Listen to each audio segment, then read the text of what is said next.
أعوذ بالله من الشيطان الرجيم بسم الله الرحمن الرحيم. Jalal Sahab, thank you very much. I'm delighted to be here at the Management House, Lahore. My first time to be here.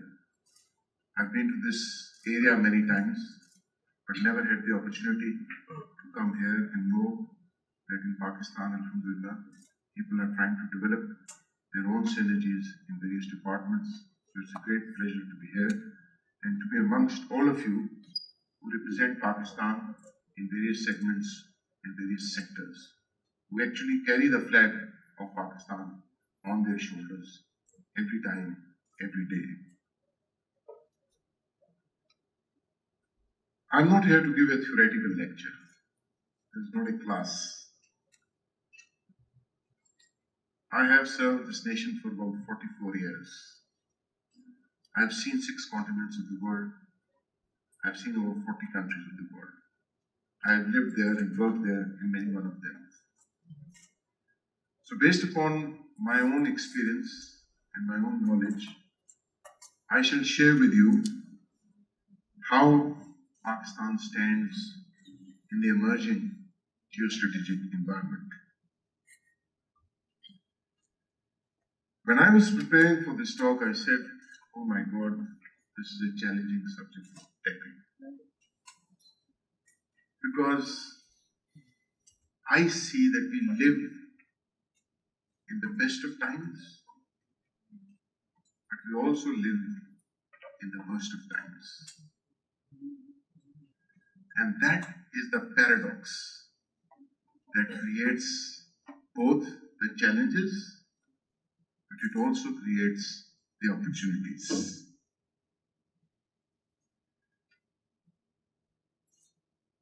We all have lived in our own humble lives, in whatever age bracket that we are, in a world that we knew with, and in a world in which we were comfortable with. There were certain paradigms to which we were accustomed, we were tuned, and we felt very happy about it. What I'm here to tell you is that it's not that the world is changing, but the world has changed. And the change is so fundamental and profound that unless everyone, especially the entrepreneurs, the chief executives, they grasp the reality of the change that has actually occurred, we will not be able to improve the desired benefits either as individuals or as families or as nations or as community of nations. When I say we live in the best of the times and the worst of the times, we live in a time when the world is populated to the max. 7.62 billion people today live in this world. Just go back 120 years, less than 3 million people had lived there. You go back another 100 years, less than 1 billion people. Less than 1 billion people only 200 years ago. You go back 1,000 years, the whole world population was less than what is the population of Pakistan today. It was less. But at the same time, this population of 7.6 million is not living equally with equal opportunities. There is mass migration in this world. More people are moving and are being displaced in the world than at any time in history. This is the paradox that I spoke about. The world is producing more food. It literally is producing more food than it has produced at any time in the world. Yet paradoxically, there is more hunger in this world than at any time in history. The world is producing more wealth. If you were to read the economic journals of the world, more wealth is being generated globally. If you look at the GDPs of the great nations, you will find how much of wealth is being generated. Yet, there is more poverty in the world in numbers than at any time in the world. We have the greatest communication means, which were unbelievable even in our lifetime. Unbelievable. Yet, the ability to communicate between human beings, between organizations, between societies, and between nations has been degraded. People are talking less to each other. They are becoming more attuned to talking to machines rather than talking to human beings. Similarly, nations are taking less time to try and understand other nations. They are actually building perceptions which mostly are based upon dogmas that they actually have. The world has made great advances in health, tremendous advances in health. And yet, we are in the midst of a global pandemic for which, even as I speak today, we don't have a vaccine. And more than 23 million people globally have been recorded to have actually been affected by it. I think the number could have been double for all those who have not been tested. And so therefore, this is the paradox. In this, I thought I will lay out the environment that exists as far as Pakistan is concerned, internationally, regionally, and a little word about internally. But as I said, it was not a theoretical letter. This is not a lecture which is being given anywhere in the world. It's not being given in Jakarta. It's not being given anywhere in Europe or in America. The context of this letter or this talk today is Pakistan. You are the CEOs, the leaders in your domain of Pakistan. And therefore, that is the context. Pakistan, since inception, but more so as it has progressed, has remained, is, and will increasingly be a country of significance. You heard me say earlier in the clip that was shown, a pivotal country. And these are not the words that I say. These are the words, if you read global think tanks, if you read global press, this is what you will find about Pakistan. Because Pakistan is a zipper state. It zips Eurasia, Central Asia, Middle East, Persian side, South Asia. So it's at the crossroad of civilizations. It always has been. And therefore it was no coincidence that Silk Road used to pass through places that are in Pakistan. I happened to go to Azerbaijan, and I found a sarai there in Baku called the Multan Sarai. Because people from this part of the world would go right up to the Caspian Sea to trade. And they have a sarai even today called the Multan Sarai in Baku. Zipper state now is the 5th most populous country in the world. देखिए लोगों को market चाहिए होती है. आपके पास, if you add up the whole of Middle East, the whole of Central Asia, whole of Afghanistan and Iran, and you sum them up in numbers, just numbers, the internal market of Pakistan is greater than that. This is the significance of Pakistan, 230 million people and still counting. It's a young population. Young population. Median age of Pakistan is 24 years.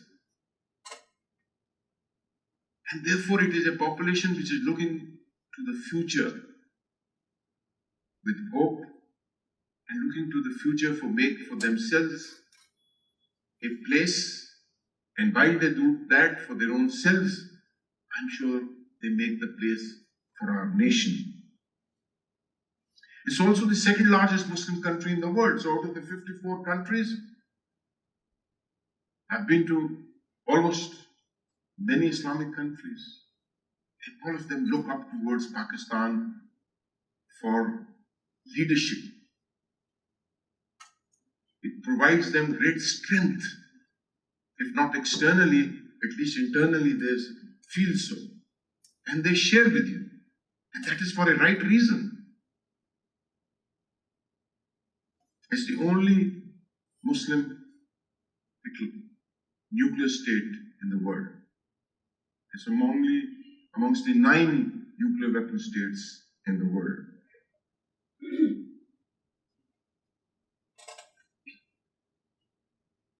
But before I touch that, and because of the context of Pakistan that I have given you, I like to quote Quaid-e-Azam Muhammad Ali Jinnah, our great leader, a great founder. What a great visionary, and what a blessing for our country to have him as our founding father. This is what he said when he was inaugurating the State Bank of Pakistan. So he was inaugurating an institution. He was inaugurating a fundamental institution. He said, we must work on our destiny. Imagine the Quaid keeping the eye not on the day-to-day, but strategically keeping the eye on the destiny. We must work on our destiny in our own way. Now this is very important. He should have said we should follow X, we should follow Y, we should follow Z. But the Quaid is saying we should work on our destiny in our own way. And present to the world. So here is a role model that he wants you to create. Ulank zami dekh, falak dekh, fada dekh. Mashriq se ubharte hue suraj ko zara dekh. Every time, see new possibilities, new horizons that emerge out of every day that comes. That's what the Quaid is saying. So it is with this context that I now tell you a brief glance of the international environment.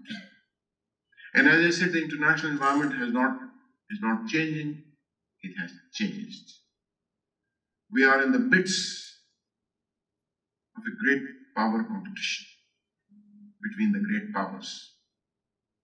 Not that the great power competition is new to the world, it has always existed. It has always existed between the empires or the great powers as we now know them. But mostly, this great power competition as it existed in the modern times had existed between European powers and the Americas. The center of gravity had remained there. So even if it was with Germany, it was inside heart of Europe. But this pivot that has shifted, this has brought the pivot right to our doorsteps. That's the fundamental change. The global power competition has actually come to our doorsteps. We always were a part of that periphery of competition, whether it was the Cold War or pre-Cold War eras. But now, we have come to a point where this global power competition has actually come to our doorsteps. And therefore, we see all powers, whether they are powers in being or powers that are trying to be, competing for strategic space based on their strategic interests. And it is in that context that Pakistan remains fundamental. Because you draw any interest, you draw any paradigm, the lines of that interest and those paradigms have to pass through Pakistan. And therefore I say the geostrategic importance of Pakistan. Because geography is our biggest strength. Geography is also our biggest challenge. We have seen a phenomenal rise on our north of China. China 30 years ago was a poor country, literally, in every sense of the word.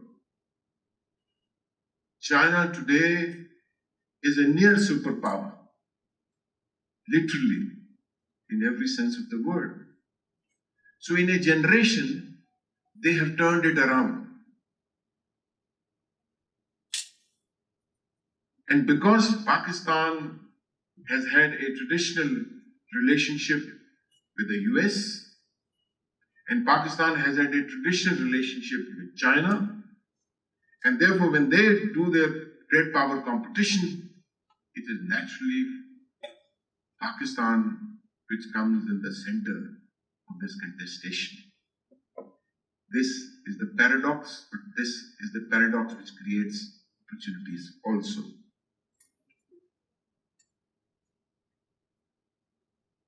In the EU, which used to be a powerhouse in itself for 40 to 50 years, we have seen EU being demolished.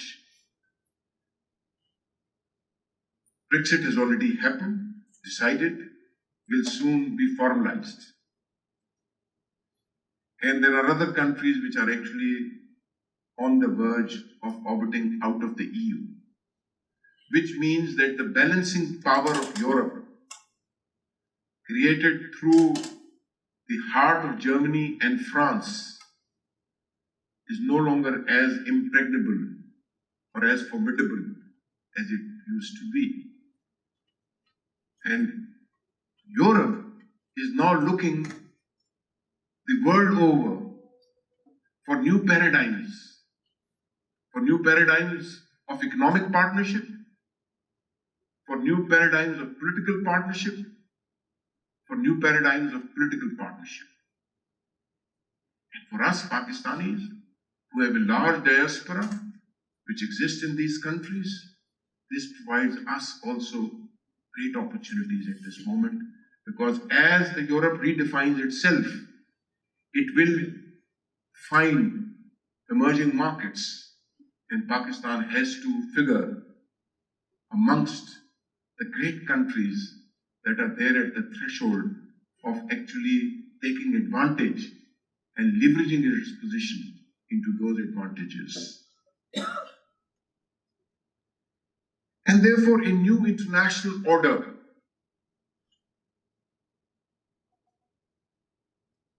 is there, but not yet crystallized. The new international order in the economic domain, a new international order in the political domain, a new international order in the social domain, a new international order in the security domain. And in this new order, oil is out and data is in. But as this order takes place, so does populism. So instead of globalization, which meant integration, there is now greater emphasis on populism, countries fending for themselves.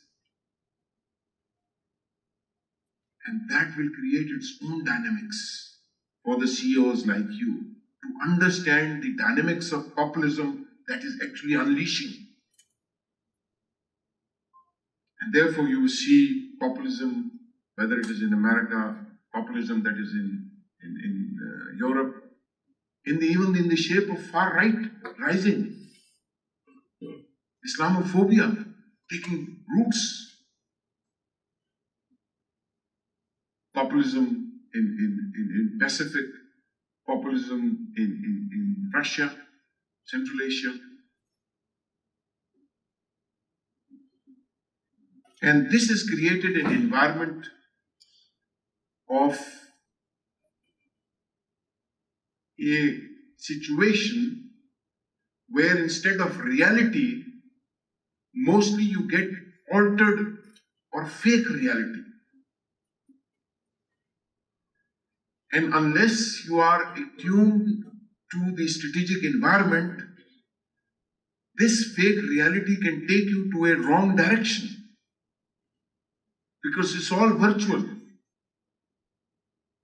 And if it is virtual, you can be influenced. And you know that globally, this influence is being exercised, and many nations are now seriously looking at the capability of other nations to influence them through this altered reality presentations, where the DNA structure of the nation gets mutated unwittingly, unknowingly. But because it is virtual, it impacts.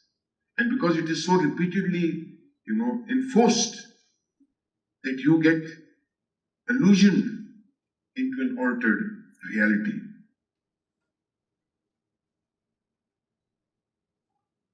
As far as the regional environment is concerned,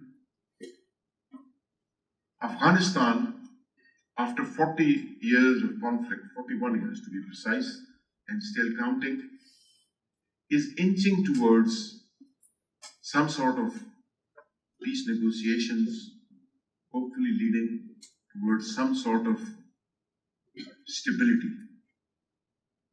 And hopefully that stability in some time will lead towards peace. But to transition after two wars, the Soviet War and the American War, is going to be a very difficult proposition. Because generations, a person who is now 50 years old in Afghanistan would have been 9 years old when the Soviet tanks would have come and invaded Afghanistan. He is now 50 years old. Generations have not seen anything but conflict and blood. But as it settles, there is an opportunity that is being generated for Pakistan. And Pakistan has paid a very heavy price for this opportunity to come. Our generations for the last 40 years have paid that price. It has paid that price in blood. It has paid that economic price. The war in Afghanistan directly and indirectly has costed Pakistan economy over $500 billion. The direct loss has been close to now $150 billion US. For a country whose GDP is around $300 billion, this is a massive loss that we have taken. And for what? To see an independent, unified, stable, and proxy-free Afghanistan. And as Afghanistan settles into a more stable mode, and hopefully into a peaceful mode, and as it becomes a conduit to many parts of Central Asia and beyond, as a chairman, when I went to Tajikistan or Uzbekistan, it took me less flying time to fly to those capitals, whether it was Tashkent or Dushanbe, than it was used to take me to come to Multan, what to talk about going to Karachi. Geographically, this is how close they are. Historically, this is how close they are. So, peace in Afghanistan carries great opportunity for us. And as this peace will be actually accentuated through connectivity, hopefully Afghanistan also becoming a part of the BRI, and you will see greater connectivity taking place, you will see greater opportunities that will emerge. But it will take persuasive and political will to actually make it happen. For Pakistan, we have stood there, and hopefully we should be able to see that end state for which we have worked so hard. On the Iranian side, there is great pressure because of sanctions and other regimes, because of coercion. And because there is pressure on one side, it cannot happen that a country in our neighbor is under pressure and we remain immune to that pressure. So in time it would be prudent, for which Pakistan has diligently but very quietly continued to play its role, to try and make sure that we have a safe, secure, and a prosperous border through which trade can be carried out in the entire western zone, whether it is Afghanistan or whether it is Iran. China I have already dwelt upon. Finally, it is India. You see, what India is undergoing through is not a phenomena of an year or a decade or a century. What India is going through is a phenomenon of 1,000 years. They believe that the time for Hindu India, which they felt had been taken away in methodological terms from them 1,000 years ago, has come back. And therefore symptoms like demolition of Babi Mosque or building of Ayodhya temple at its place reflects that mindset. India's state today has been occupied by RSS. Let me give you a figure. 75% of all Indian ministers today owe a strong allegiance to the RSS. Strong allegiance to the RSS. And RSS is the largest militant organization in the world. It has 73,000 offices. It now has offices in 24 foreign countries. Its ambitions are to create an Akhand Bharat. That's a reality.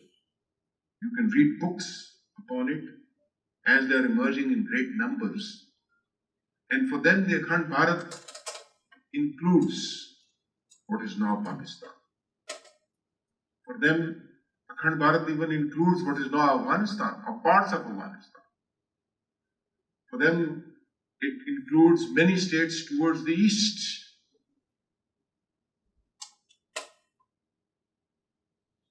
And therefore, this disturbance on our east will cause either an implosion or an explosion.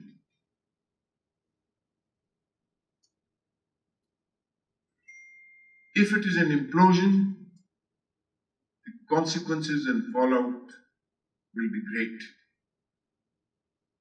If it is an explosion, the consequences will be catastrophic.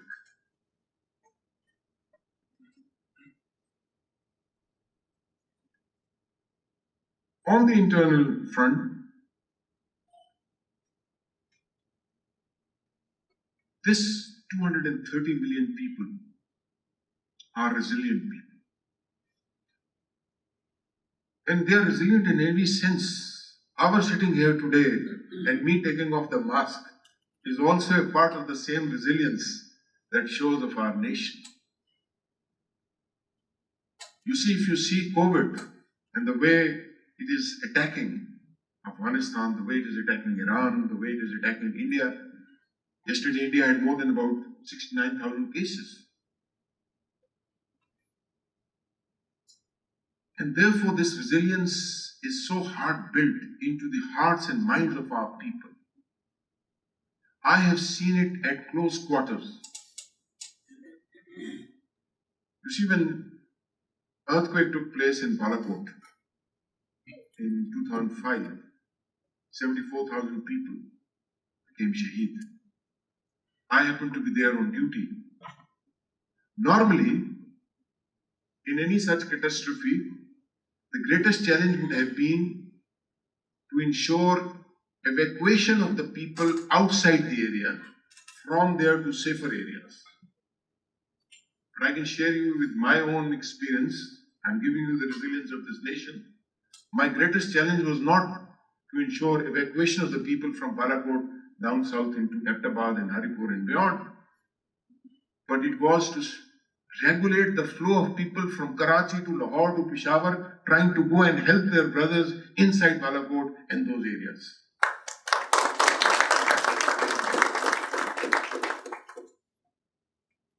And therefore, this kind of a reality check is very important for this nation to see its own internal strength.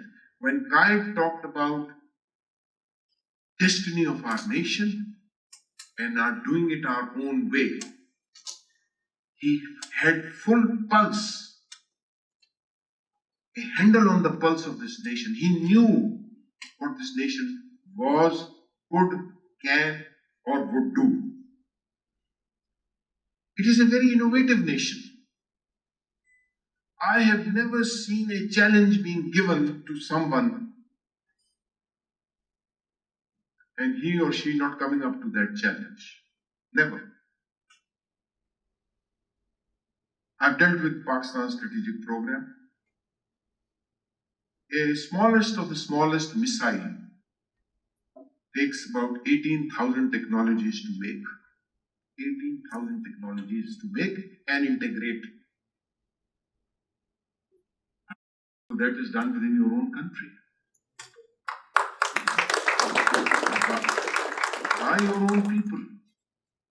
And people who have been educated in this country in government schools. Because those who have not been studying in these government schools, they are trying to find jobs elsewhere outside the country.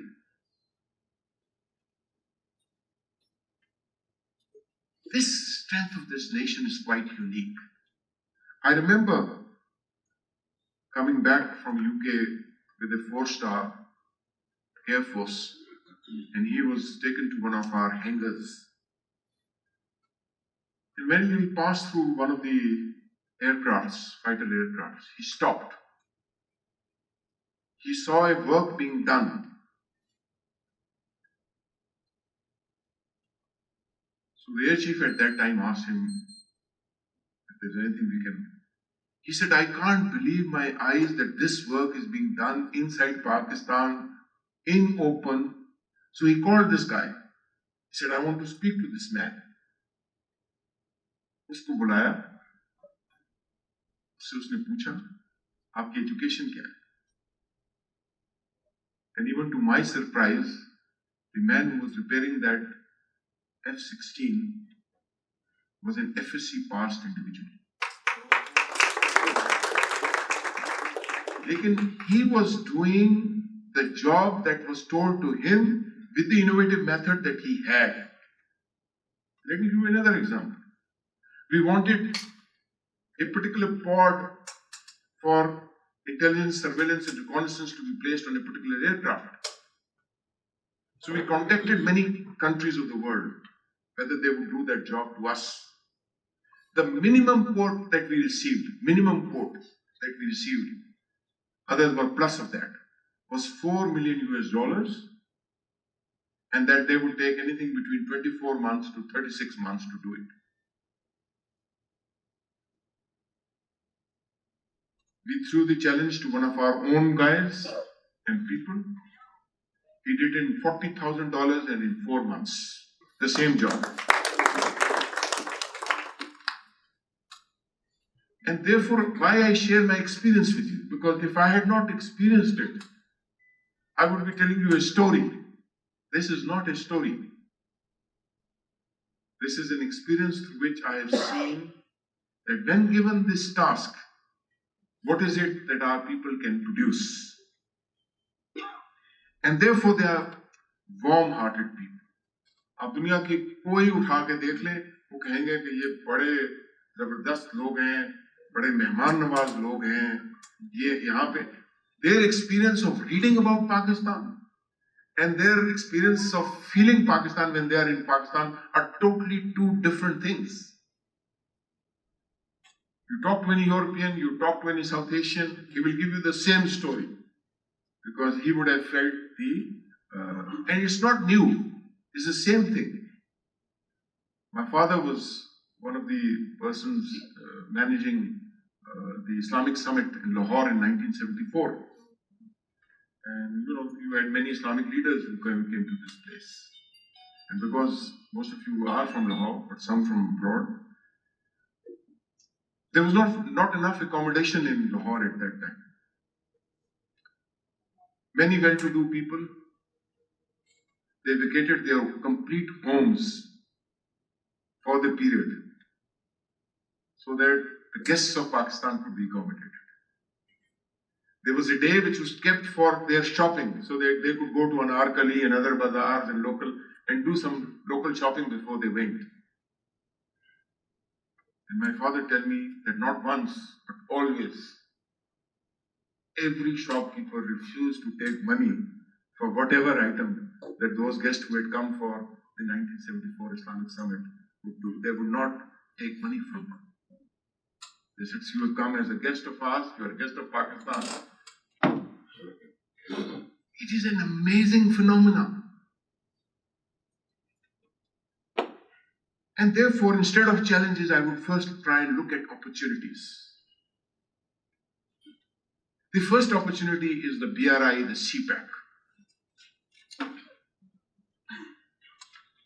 CPAC, for all the reasons that I know, I have read, I have communicated, and I have been exposed to, it is a game changer. There is no other concept that had existed for a prolonged period of historical times of this magnitude. It's not only about roads, although it's a part of it. And because you live on the eastern side of Pakistan, you would see some roads, but most roads that are being developed are on the western side and inside Balochistan. But it's also about energy. It's about economic zones that are going to come. And I would like you to actually grasp those economic zones. Press upon the people that you want an economic zone in your area. So that Pakistan does not become only a trade corridor, but a production corridor which can actually facilitate that trade outside. It's also about communication, fiber optics of huge capacities, linking Eurasia, linking China, being dropped through the sea anywhere in our 1,000 kilometers coastal line. It's also about rail. After about 200 years, we are going to get a rail upgrade, which will more than half. It will be a state of the world. We will move from the British era into the 21st century era as far as rail is concerned. And imagine to all those people who produce in the north to be able to carry their goods on those kind of rail systems in real time in Karachi. What kind of Karachi or Mara, Gwadar, what kind of economic activity would that generate? And therefore, for the first time, you also have an opportunity for the blue economy. Because Indian Ocean, as part of the Indo-Pacific construct, is going to gain prominence. And Pakistan, which is one of the 36 littoral states of the Indian Ocean, will become very pivotal to this maritime activity that will generate.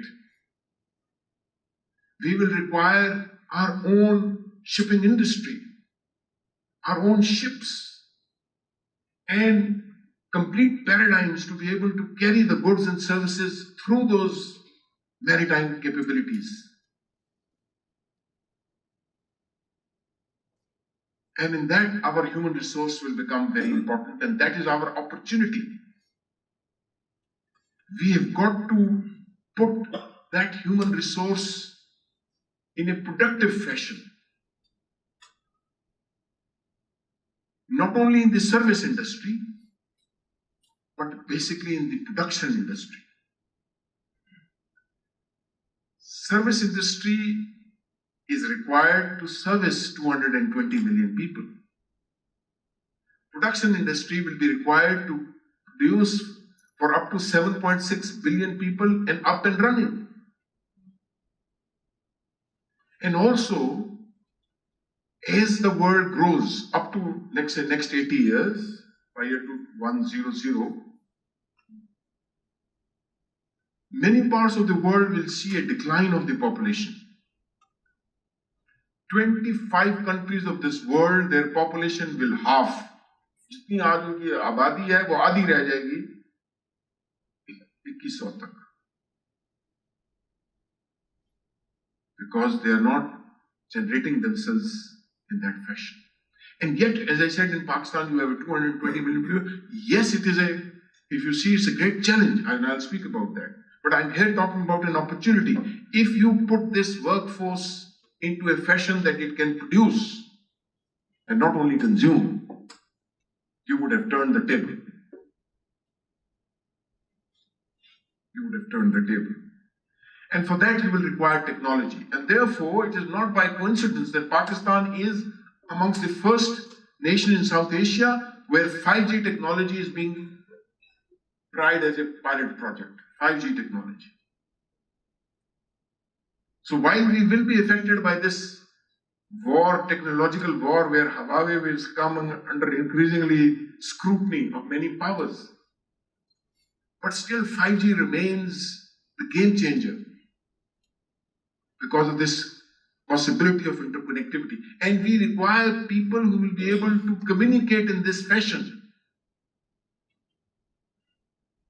पहले किसी को पढ़ा लिखा कहते थे वो अपना नाम पढ़ सकता था, फिर किसी को कहते थे पढ़ा लिखा वो कंप्यूटर इस्तेमाल कर सकता था, अब उसको पढ़ा लिखा कहेंगे जो मशीन के साथ इंटरफेस कर सकेगा.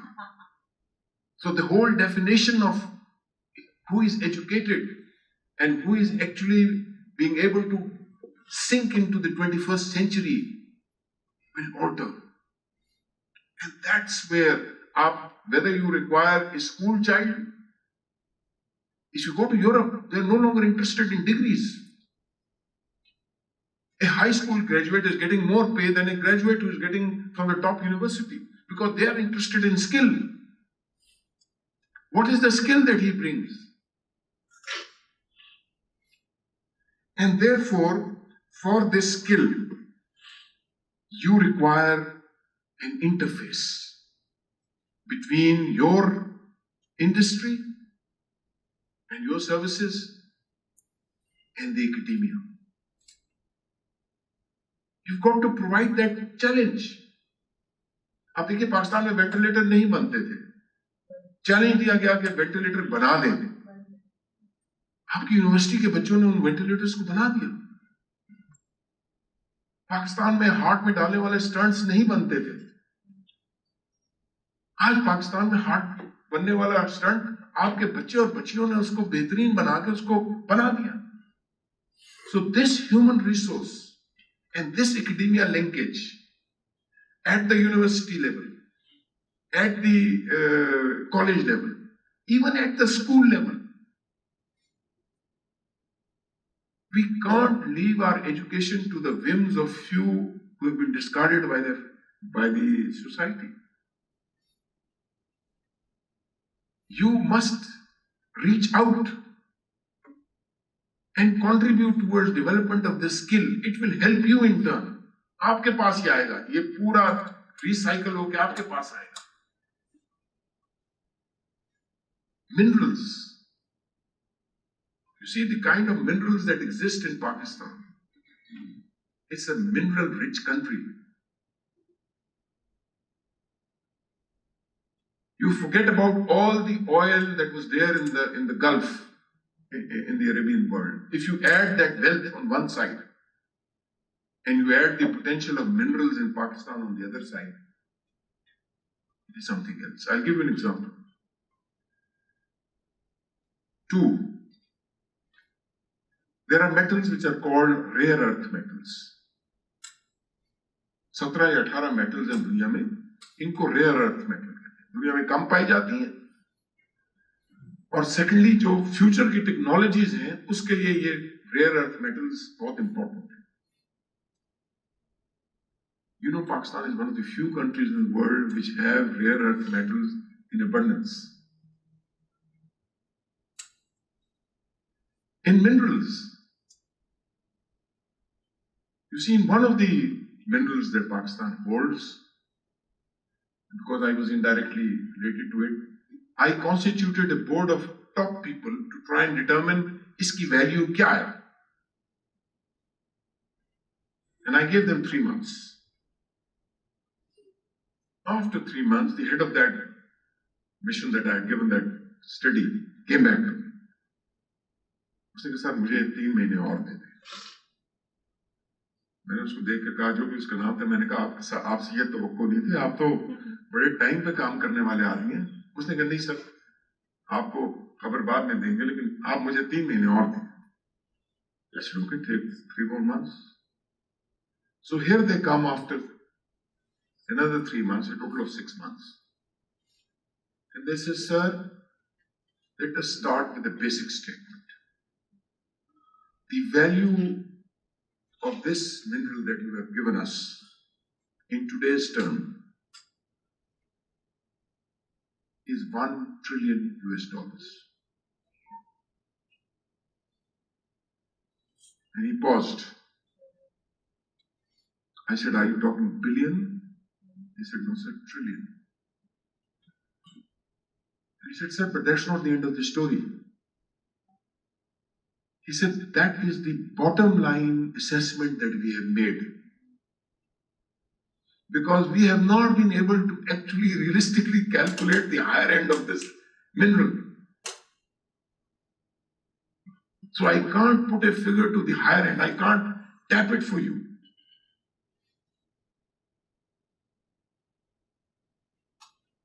So as the world progresses towards modern technologies and it requires commodities, it requires minerals, it requires rare earth metals, Pakistan will become fundamental. It possesses. Afghanistan, which is a far countries, आपने उसके पढ़े होंगे कि उनके पास $3 trillion के उनके पास minerals हैं. So imagine if Pakistan border आपको पता ही है, if they have $3 trillion minerals, imagine what Pakistan has. And I'm giving you the outcome of a study that was carried out. In food, you see, traditionally this part of the world has been the food basket of the world. I tell people that when Pakistan was created, because of XYZ reasons, शुरू के 2-3 सालों में 30 million plus, उस वक्त पाकिस्तान की आबादी, waste Pakistan की आबादी 30 million के करीब थी. We were finding it difficult to feed 35 million people. Today we have 230 million people, and in many things we produce surplus. But just imagine, if we change the way we do agriculture. Holland कितनी बड़ी country है? This tiny country. And yet in tomatoes and in potatoes, because of the technology that they have involved in agriculture, they are producing for whole of Europe. अगर हमारे agriculture produce और technologies modern उसमें चले जाएंगे, तो you can imagine that we can not only double but triple our agriculture produce. And this is doable. On that side, if you look at an Indian border, at times you will find कि अगर यहाँ पे 12 से 15 मन पर एकड़ हो रहा है, तो वहाँ 30 मन पर एकड़ हो रहा है. ये इसी में हो रहा है. With that old technology. I had also listed e-commerce. So the regions, I'd just like to share with you, because you have to focus. Please focus on Africa. Focus on Africa. Africa will be the continent of the future, as Asia is the continent of the present. So अगर आप अगले 50 साल का सोच रहे हैं, तो Asia और अफ्रीका का सोचें. अगर 100 साल का सोच रहे हैं तो अफ्रीका और एशिया का सोचें। और ये जो कनेक्टिविटी आएगी, इससे ये जो आपका इंडियन ओशन रीजन से मैंने आपको कहा, जिससे आपका निकलेगा Oman. You see, if you go from Gwadar, आप एक पोर्ट ले लें, normal port, less than 6 hours you will reach Oman, cross करके आप गल्फ को। ये जो लिटोरल स्टेट्स के साथ हमारा लिंकेज है और जो ये हम प्रोड्यूस करके भेज सकते हैं, my experience is that we are not out there. Let me give you an example. I went to Brazil, Rio de Janeiro. Rio de Janeiro had 2,000 hotels.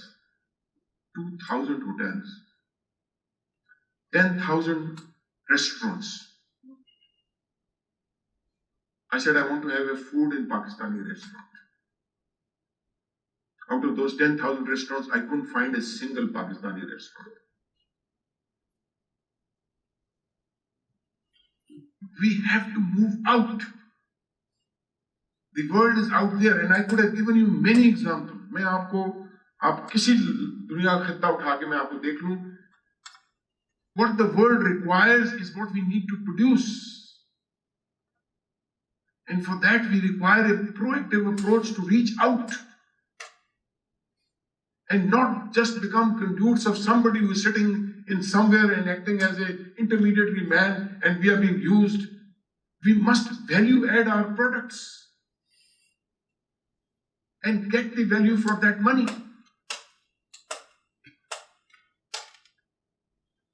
I do see the western part of China, only in infrastructure. In the next 5 years, they will spend $500 billion US, only in infrastructure in Western China. If you look at overall, they'll spend $1 trillion. We need to capitalize on that gain. Similarly, towards as we open up on the Middle East and the Eurasia. But what is our challenge? Our biggest challenge is self-belief. That's our biggest challenge. Material term ke challenges are quite secondary. They can be overcome in no times. You see, I can do it, we can do it. That's the spirit. Self-belief.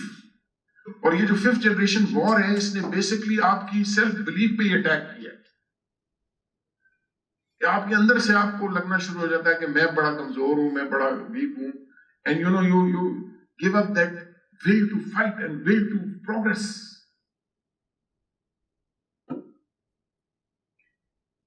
The second biggest challenge that this country will face is water. Mark my words.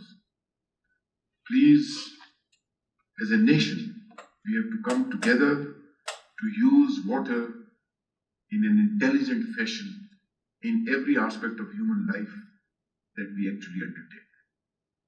Therein lies our survival and our prosperity. Challenges also lies in the transition to digitalization.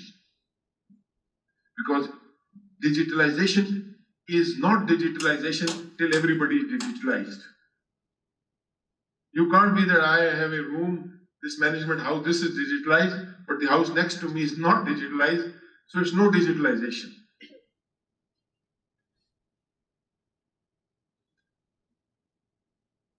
For that, our challenges are our education system, which produces skills and capabilities for the 21st century, for which you need to get involved with that education system. And that's a very moot point that I bring to this mood. We need your participation in that education system. You must be able to define what you require of people. Otherwise, you will continue to get the kind of paper degrees that are being produced, which are not relevant. जो आपके पास भी आते हैं तो एक liability होते हैं, फिर आप उनको सिखाना शुरू करते हैं कि अब क्या करना है. You'd rather waste another 5 years to actually give them the skill. We need to invest. You need to invest in R&D. Unless you invest 5% of your earnings on R&D, you will not remain relevant to the future. 5% हिस्सा जब तक आप अपने profit का R&D में नहीं लगाएंगे, you will not remain relevant. It is an investment. Please invest in R&D. Japan made 20% low businesses, 20% of their profit they put in R&D. 20%. That's why Japan is a powerhouse.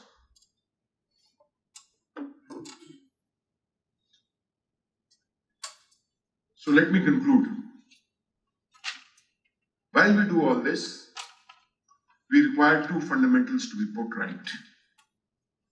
One is processes.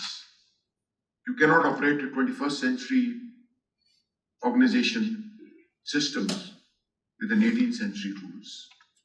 We require processes which are in sync with 21st century. Two, we require institutions which are vibrant, which are active, which are communicative, and which are in sync with the demands of reality. We require a decision-making process which is inclusive, of which we are part, for which we have to actually reach out. We have to execute value addition to our products. We should not become a low product country. We must acquire. देखिए ना, diamond निकलता है Africa में और उसकी prosperity exist करती है Brussels में,